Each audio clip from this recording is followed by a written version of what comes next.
Muchísimas gracias a Javier por su presentación. Pasamos inmediatamente a la presentación sobre la regulación del uso de la fuerza en el Perú. Esta presentación está a cargo del coronel Flavio Hinojosa. El coronel es actualmente director del Colegio Militar Pedro Ruiz Gallo y asesor externo del Comando Conjunto de las Fuerzas Armadas del Perú.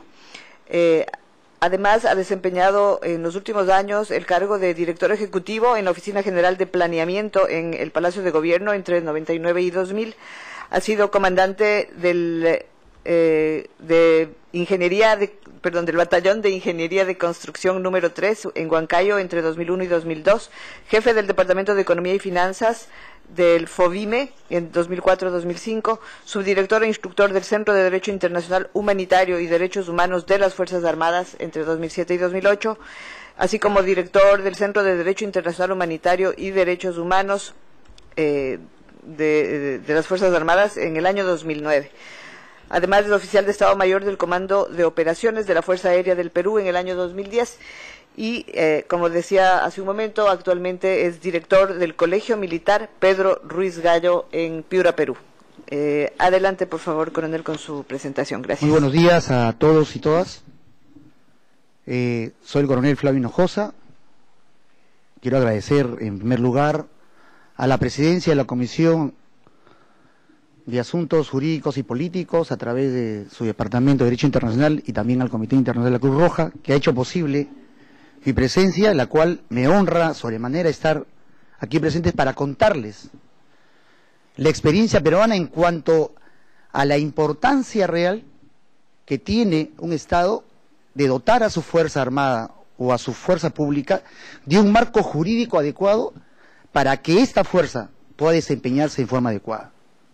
Las guerras internacionales tienden a unir a un Estado cuando se enfrenta contra otro, pero los conflictos internos, la violencia interna, trae muchos problemas y muchas heridas por cerrar.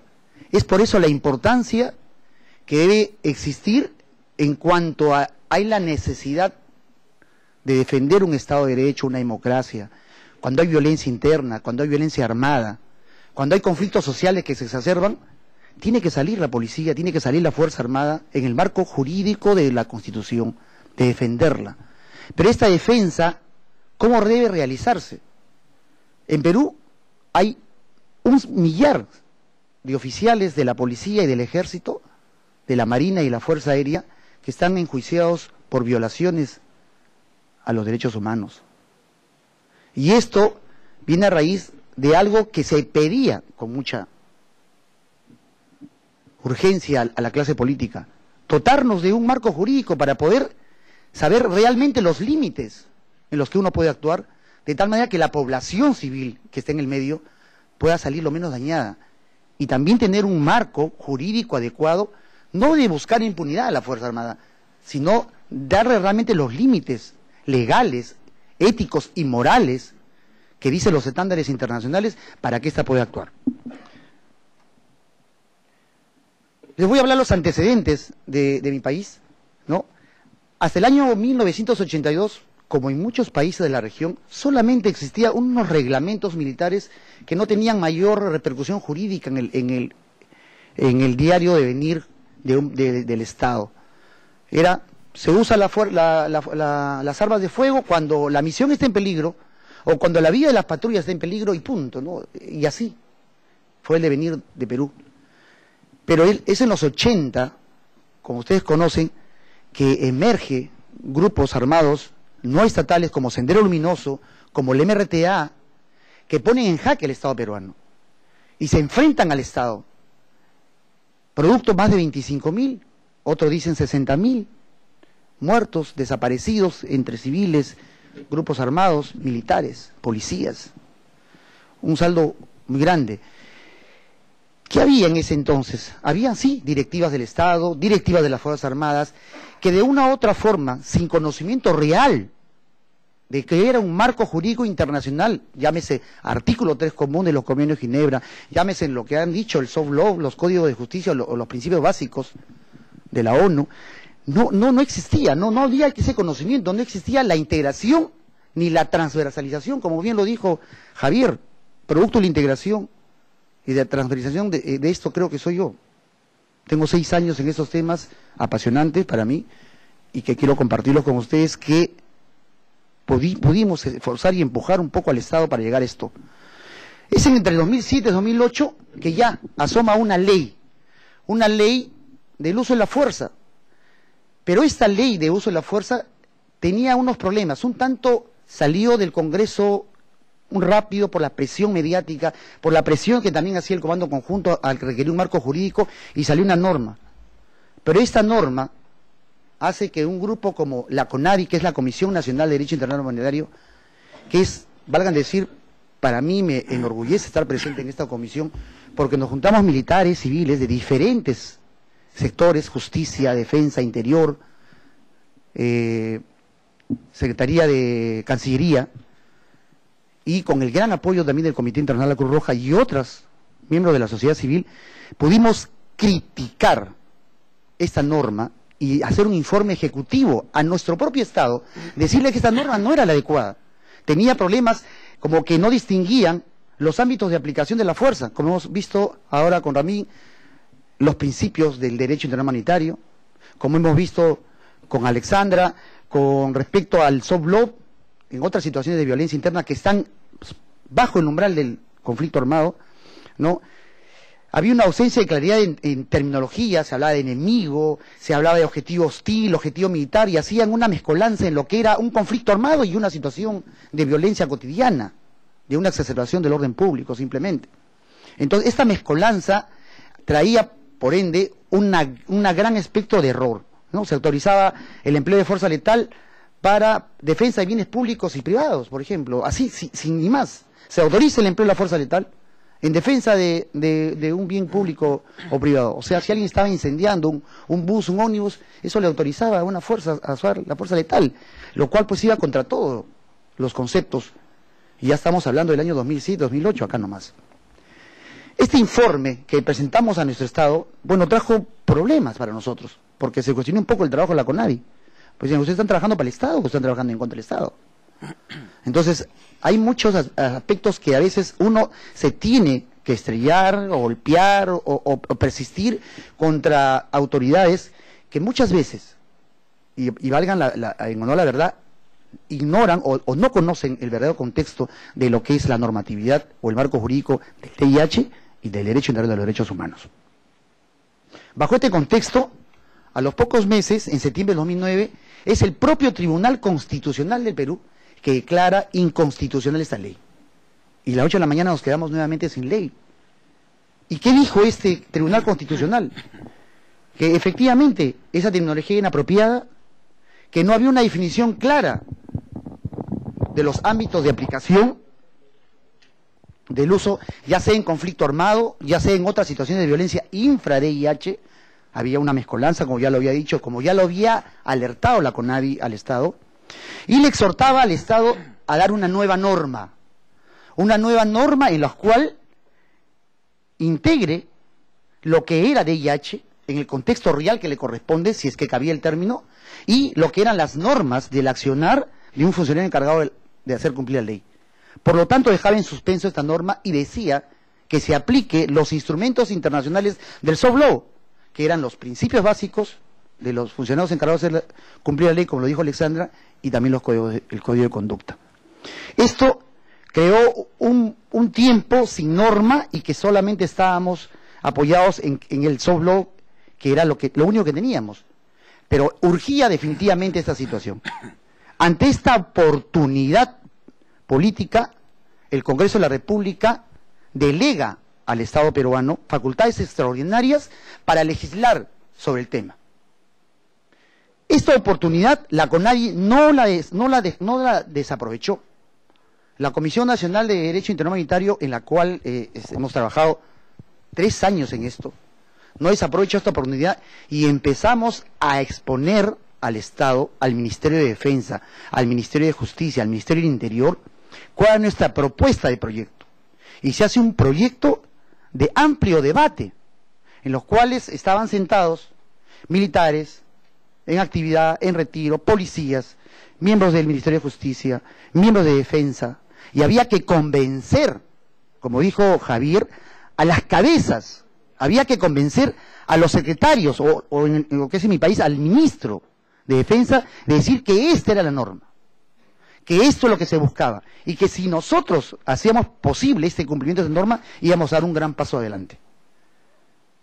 Y esto se convirtió en realidad, gracias a Dios, y nace lo que se convierte ahora con el decreto legislativo 1095, que lo mencionó en su discurso Patrick, que es las normas que establecen reglas de empleo de la fuerza y uso de la fuerza por parte de las Fuerzas Armadas en territorio nacional.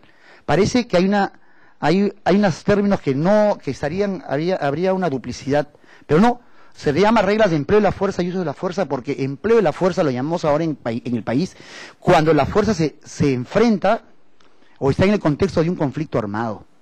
Y uso de la fuerza cuando la Fuerza Armada se van a enfrentar a una situación que no es conflicto armado, que están por debajo de ese umbral y lo que llamamos otras situaciones de violencia, como ahora mucho también tenemos en el país. Con esto del desarrollo económico, hay muchos conflictos socioambientales que se enfrentan y llegan a exacerbarse y a tomar carreteras, puentes y ir contra la tranquilidad pública. Para ello había que normar.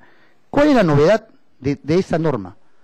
Que define claramente en su articulado y en títulos escritos en esta normatividad, separa cómo hacer uso, cómo la Fuerza Armada debe hacer uso en un conflicto armado de índole no internacional. Y cómo esta propia Fuerza Armada, en un mandato en la Constitución, cuando son declarados estado de excepción, en otras situaciones de violencia, en apoyo a nuestra Policía Nacional. Entonces, por primera vez se da un marco coherente en la cual se respeta los ámbitos de aplicación del derecho, ya sea en conflicto armado, ya sea en esas situaciones que no llegan a ese umbral de conflicto armado. El título primero de la norma establece un supuesto fáctico, que es el grupo hostil. Nosotros en esto lo hemos llamado grupo hostil, pero grupo hostil no es nada más y nada menos que el grupo armado no estatal, dentro de lo que nosotros denominamos CANI, ¿no? Y el supuesto jurídico es la declaración del estado de emergencia que lo tienen muchos países dentro de su constitución, y cuando la Fuerza Armada, por mandato del Presidente de la República, se hace cargo de esta situación. En mi país solamente la Fuerza Armada se va a hacer cargo de la situación cuando estemos frente a un grupo hostil, a un grupo armado organizado, como lo tuvimos en los 80 a los 2000, Sendero Luminoso y el MRTA, y como lo tenemos todavía actualmente, en una zona denominada el BRAE, que está en el centro, ceja selva del país, que todavía remanentes de Sendero Luminoso, confabulados con el narcotráfico, vienen dando dura batalla todavía en esa zona. ¿Esto qué implica en este título primero? Que el empleo de la fuerza ante este grupo hostil, si bien es cierto, va a ser respetando el derecho internacional a los derechos humanos, pero la lex specialis, como bien se dijo en la anterior disertación, es el marco del derecho internacional humanitario. Y esto quiere decir, respetando los principios de humanidad, distinción, limitación, necesidad militar y proporcionalidad. Todo esto está claramente establecido en la norma, escrito prácticamente como lo dice el protocolo 1 o el protocolo 2, en la cual, con un glosario de términos, se identifica claramente qué cosa es un objetivo militar, de tal manera que la distinción, que un conflicto interno es muy difícil, porque no se enfrenta contra fuerzas regulares.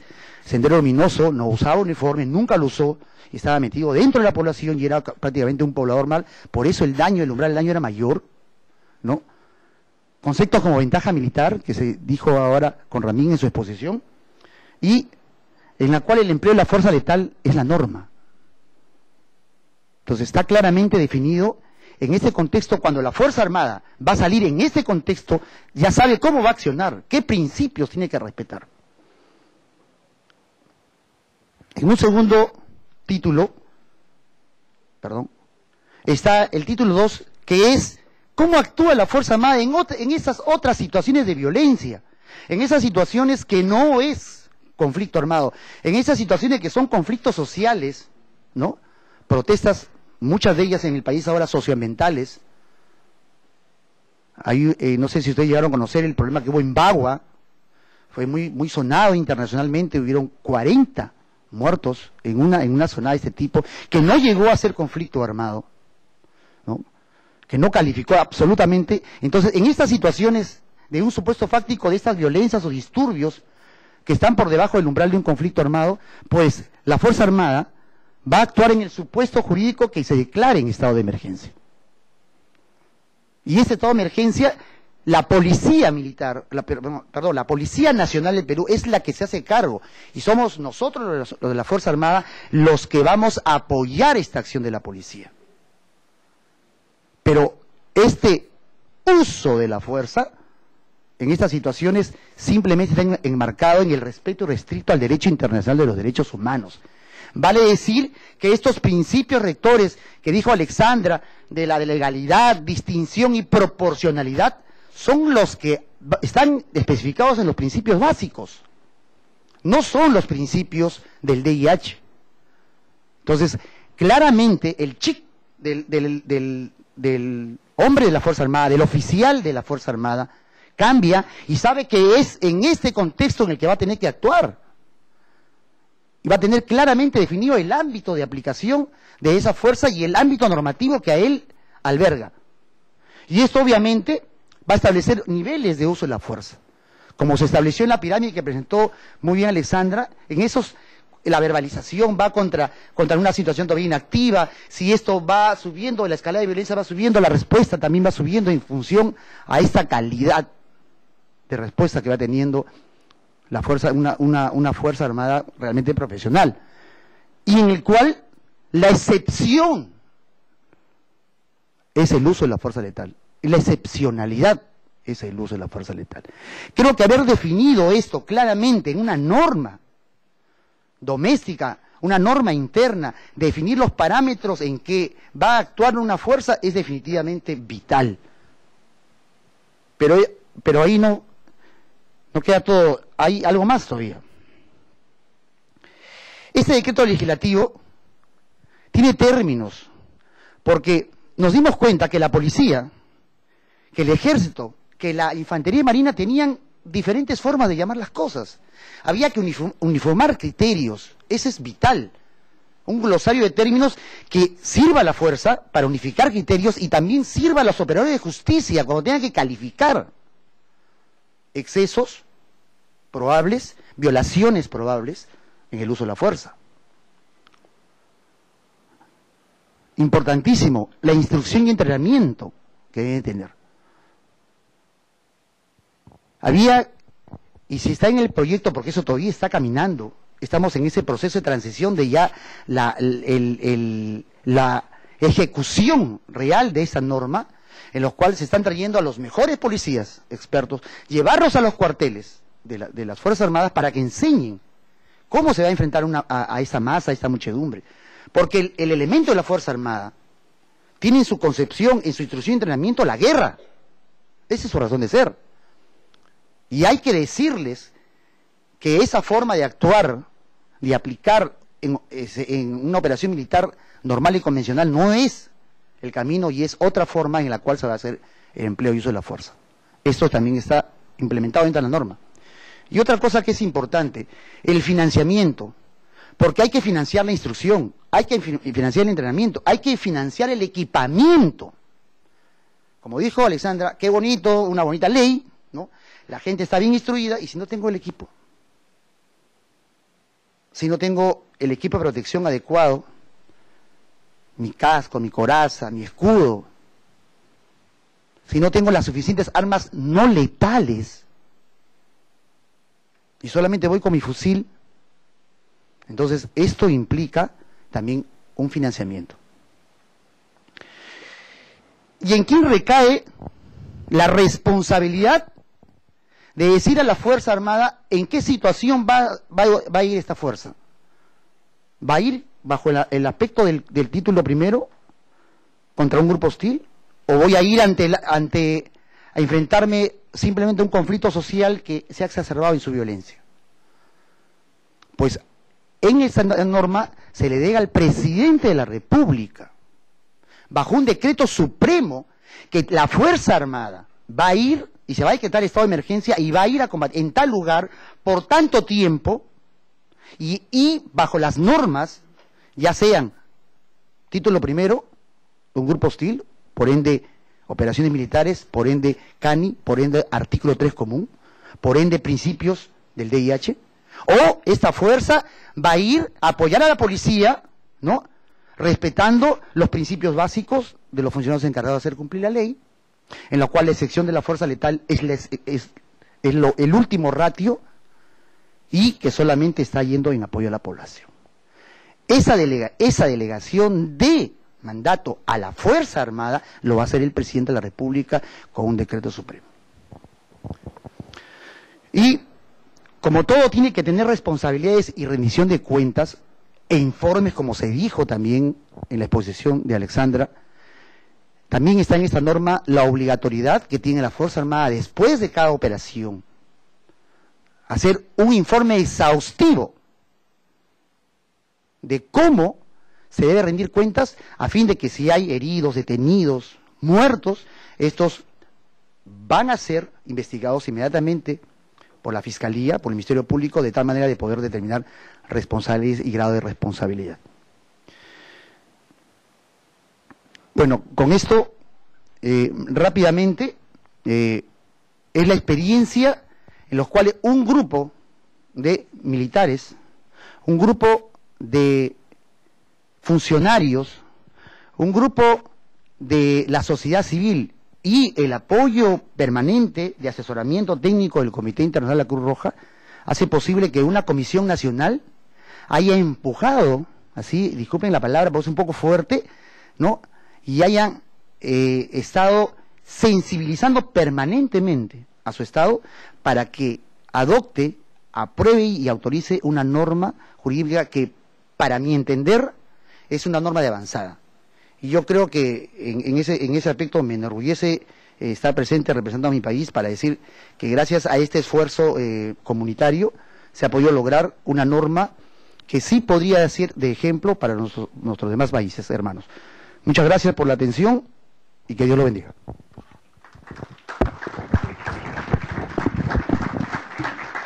Un poquito de Machu Picchu. Muchas gracias, Coronel Hinojosa, por su excelente presentación. Igualmente quiero agradecer en nombre de la presidencia de la CAJP todas las presentaciones que se han hecho esta mañana. Todas han sido muy interesantes, presentándonos aspectos de gran importancia del derecho internacional humanitario. Ahora quiero anunciarles que vamos a pasar directamente a la sesión de preguntas y respuestas y el ejercicio interactivo que estaba previsto seguir estas presentaciones lo vamos a tener en la sesión de la tarde. Entonces, yo les otorgo ahora el uso de la palabra a los participantes que tengan preguntas para los panelistas.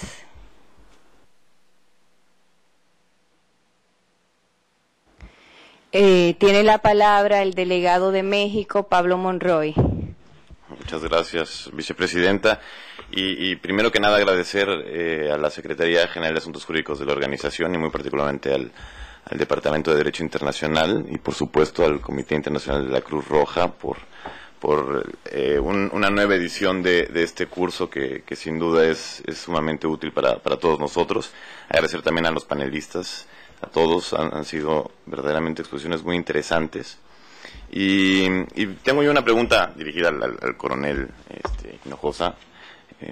Me llevo de tarea, coronel, estudiar el decreto legislativo porque me parece verdaderamente relevante y una experiencia digna de analizar y quizá de replicar en nuestro país. Mi pregunta concreta, a reserva de que lo estudie después, es si en este decreto legislativo se contempla el elemento de la motivación que persigue el grupo hostil, como se le denomina, ¿no?, los grupos armados, precisamente para hacer la distinción entre o definir el concepto de grupo armado. En el derecho internacional humanitario, el concepto de grupo armado, bueno, sí reúne una serie de requisitos para ser considerado como tal, pero ahí puede haber, es un término que permite interpretaciones que quizá sigue desarrollándose tanto en la doctrina como en el derecho consuetudinario, y es creo un elemento que debe de considerarse también, ¿no? Me parecería sobre todo importante para hacer distinciones entre grupos criminales que probablemente no tengan una misma motivación que grupos cuyas causas están más asociadas a la libre determinación o quizá al derrocamiento del orden establecido de los gobiernos. Entonces esa sería la pregunta puntual. Muchas gracias. Le agradezco la pregunta. Sí, definitivamente está definido dentro de lo que manifesté que era el glosario de términos, lo que era un grupo hostil.